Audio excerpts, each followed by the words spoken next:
News. Thank you. Judge just released on Hillary Clinton and forces State Department to release. The entire thing is awfully offensive. We have been subjected to many years of Clinton scandals and allegations of corruption. Therefore, an extremely typical response is encountered what has been called Clinton fatigue. Its side effects incorporate musings of not again at whatever point one of them turns up on TV. These two individuals have slammed themselves down Americans' throats for so long, that for some, simply their appearance is sickening. Would they be able to both truly be such outrageous drama queens? Apparently in this way, and it would seem that we're screwed over thanks to them, mostly because of the mainstream media that for all intents and purposes fall prostrate at their feet. The entire Clinton experience could be transformed into a low-spending B-blood and guts film that would be best appeared on Friday the 13th. Acid neutralizer tablets gave a free ticket. By and by, it would appear that Hillary just made another stride nearer to getting her day in court. Keep in mind the Benghazi tragedy. A government judge has recently requested the State Department to look at email files for messages receptive to Judicial Watch's FOIA claim looking for such messages related to Benghazi.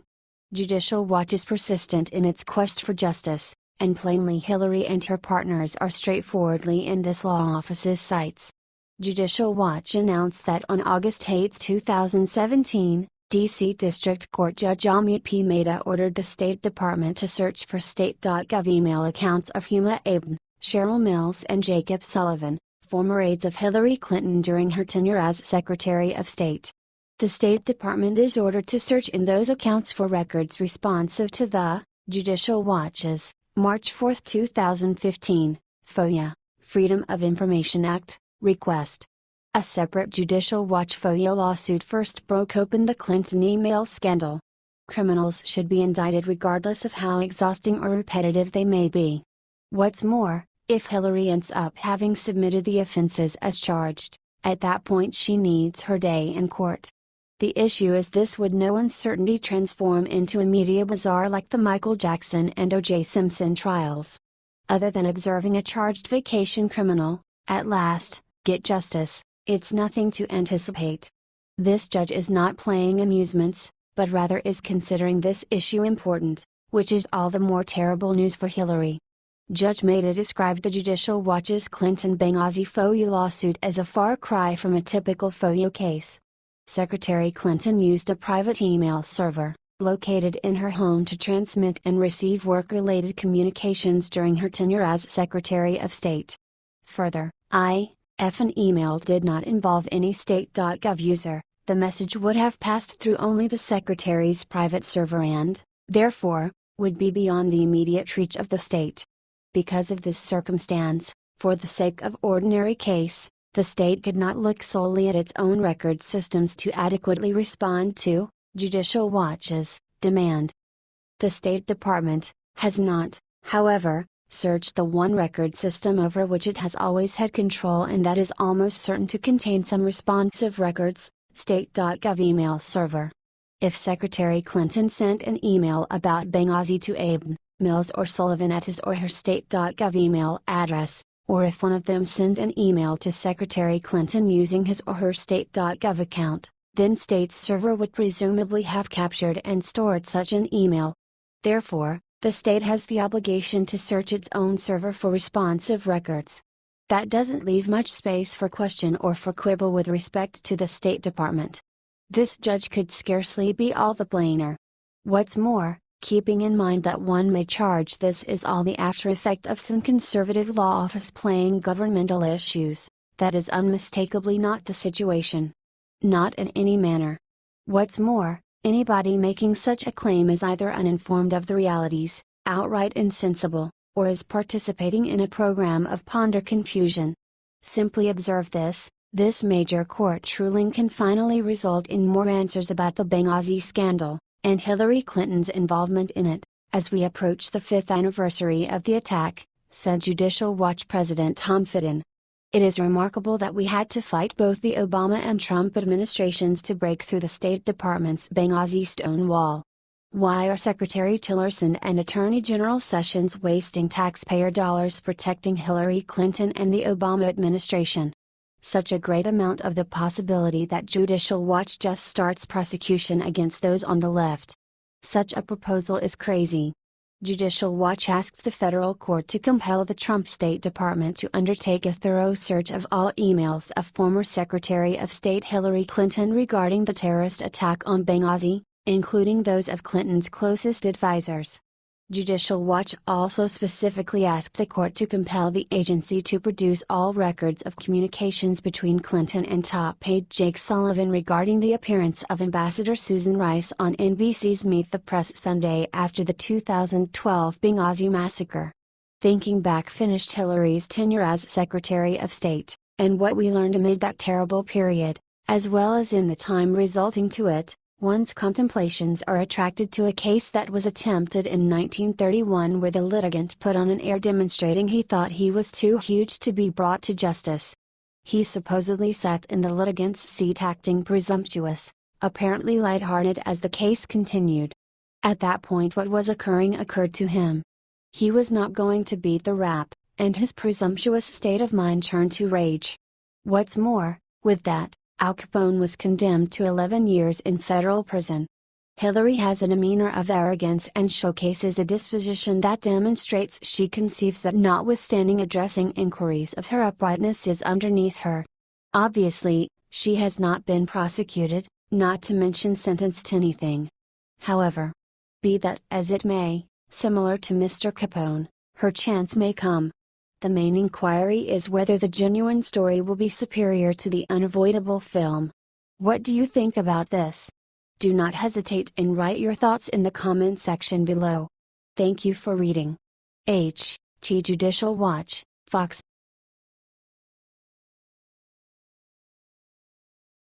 President Trump just closed 7 major government programs. Dems are furious, no one saw this coming. Trump budget plan will reduce inefficient spending and get the U.S. debt under control in a matter of 10 years. The plan incorporates cutting taxes and dispensing with those bloated government programs we despise to such an extent. Be that as it may, things being what they are, there was significantly more fat in our legislature than we knew. The organization reported that not just has the administration burned through cash on terrible projects, however, they've kept on burning through cash on programs that have lapsed. The measure of cash being discarded is essentially staggering. Via the Daily Wire, Mick Mulvaney, director of the Office of Management and Budget, announced that the Trump administration has discovered approximately $300 billion in federal spending in programs that have expired. This unauthorized spending has a real impact on balancing the budget.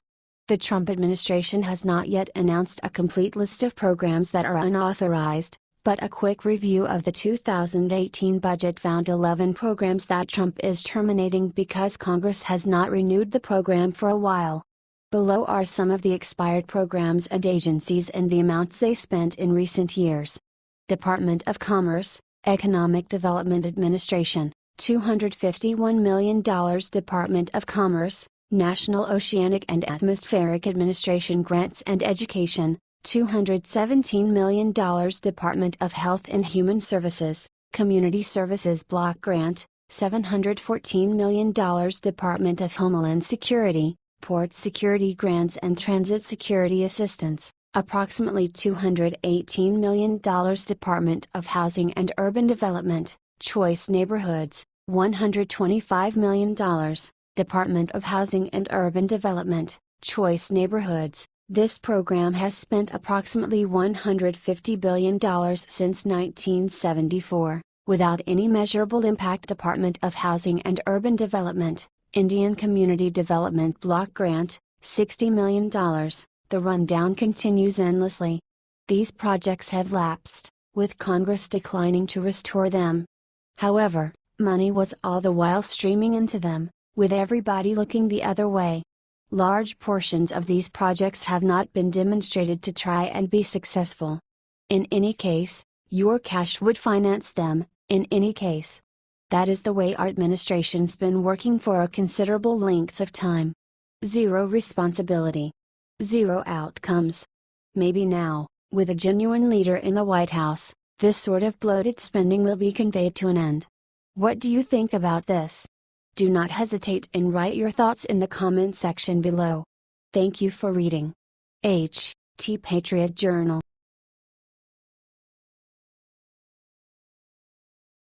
The silence is broken. Mike Huckabee drops major announcement, send Maxine Waters to. It appears that President Trump isn't the main American politician with an awesome Twitter feed. The typical generalization is this: Trump, the honest and tell it like it is president, will tweet precisely what is at the forefront of his thoughts. Liberal politicians will be incensed. Conservative legislators will grudgingly concede Trump's right.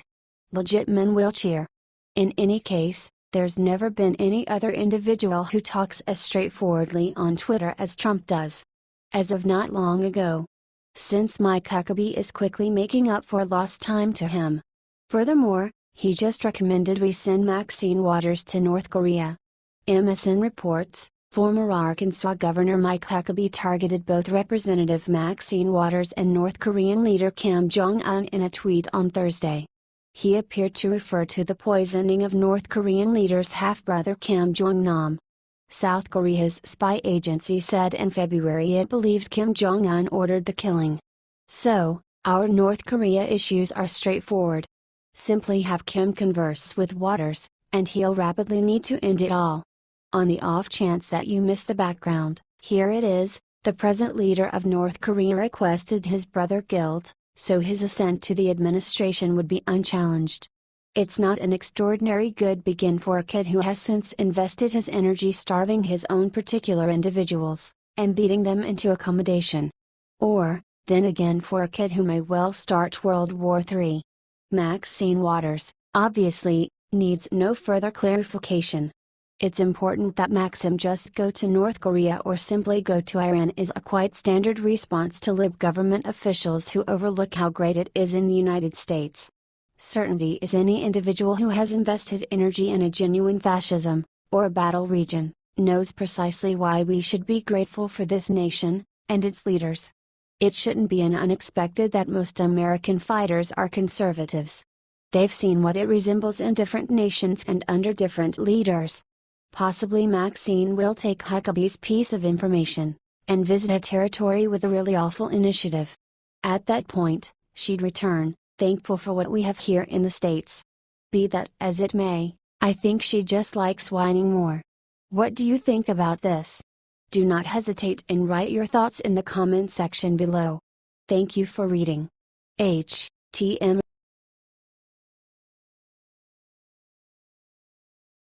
Federal judge just gave liberals a taste of their own medicine. He blocked new California law that bans high-capacity magazines. Prepare to be astonished, a district judge simply accomplished something right. Since essentially every one of Trump's moves to ensure the nation has been obstructed by a district judge, you'd be all in all correct to accept they're all liberals. All, maybe, with the exception of this one. Since this one simply hindered another California law, a weapon control law, on the premise that it would damage the Second Amendment. There's no better news I can consider to take after the 4th of July. Via Daily Caller, a federal judge granted a preliminary injunction Thursday preventing California from enforcing its gun magazine confiscation law. U.S. District Judge Roger T. Benitez said that the law, which prohibits the possession of a magazine with a capacity exceeding 10 rounds of munitions, is likely to violate the Second Amendment rights of the plaintiffs in the suit. As a result, he ordered the state to immediately cease enforcing the law, pending further legal developments. Presently, if California's law appears to be senseless, there's justifiable reason, it is. It's an approach to gain around firearm power laws without really making the laws about guns. Be that as it may, it's an escape clause Judge Benitez spotted rapidly. In the event that it limits your entitlement to claim and work your gun, it's an infringement of the Second Amendment. The court does not lightly enforce a state statute, even on an initial basis, Benitez said in the ruling. However, just as the court is mindful that a majority of California voters approved Proposition 63 and that the government has a legitimate interest in protecting the public from gun violence, it is equally mindful that the Constitution is a shield against tyranny of majority.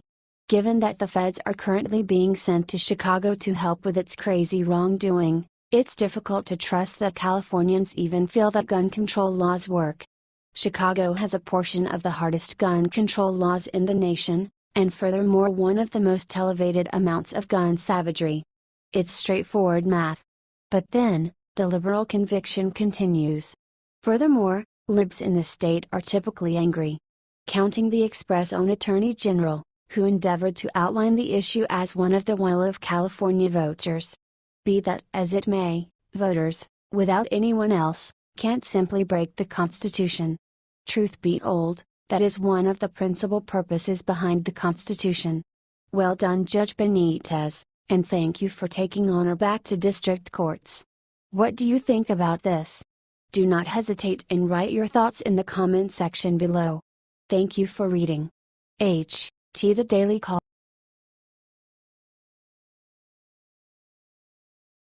Unbelievable. You won't believe where their embezzling money led. We have discovered that Hillary had the child of a PM debilitated with an IRS audit in the event that he didn't participate by insuring her givers for a criminal investigation. Considering what we think about Hillary, that's extremely convincing. It could be trusted that we've heard the remainder of the Clintons. That they would simply blur into retirement with their evil-gotten millions or several million and allow us to sit unbothered. Not to be. They both appear to be maturing quick, yet Hillary is as harmful as ever, and likely means to contend with Barack Obama and current office holders for control of the Democratic Party. Consequently, we can expect significantly more defilement from a lady whose profession has been devoured by it. The Daily Caller reports that Hillary Clinton's Department of State aides threatened a South Asian prime minister's son with an IRS audit in an attempt to stop a Bangladesh government investigation of a close friend and donor of Clinton's. What makes this kind of wrongdoing much more terrible is that in conferring it, she spreads her corruption to different countries, and turns U.S. offices Americans should trust into instruments of debasement. Maybe one reason Mrs. Clinton shows such regard to Muslim associations is on the grounds that they pipe cash to her. It's surely not on moral grounds. A Bangladeshi government commission investigated several charges of financial mismanagement at Grameen Bank, beginning in May 2012. Muhammad Yunus, a major Clinton Foundation donor, served as managing director of the bank. Since this Yunus individual was a major benefactor to the Clinton Foundation, he delighted in unique benefits. How about we do not think little of Hillary? That may be the primary known example, yet don't wager that it was just a single. Sajib Waisd Joy, son of Bangladesh Prime Minister Sheikh Hasina and permanent U.S. resident, recalled the account of the threatened IRS audit to the DCNF. The allegations mark the first known instance in the U.S. that the Clintons' Department of State used IRS power to intimidate a close relative of a friendly nation's head of state in the name of a Clinton Foundation donor. On the off chance that Waisd did, without a doubt, discover this mind-boggling, at that point he is obviously an inadequately educated person. Wake up, sir, and focus. This is Hillary Clinton. What might be mind-boggling is whether she had not made that move. What do you think about this? Do not hesitate and write your thoughts in the comment section below. Thank you for reading. Right Wing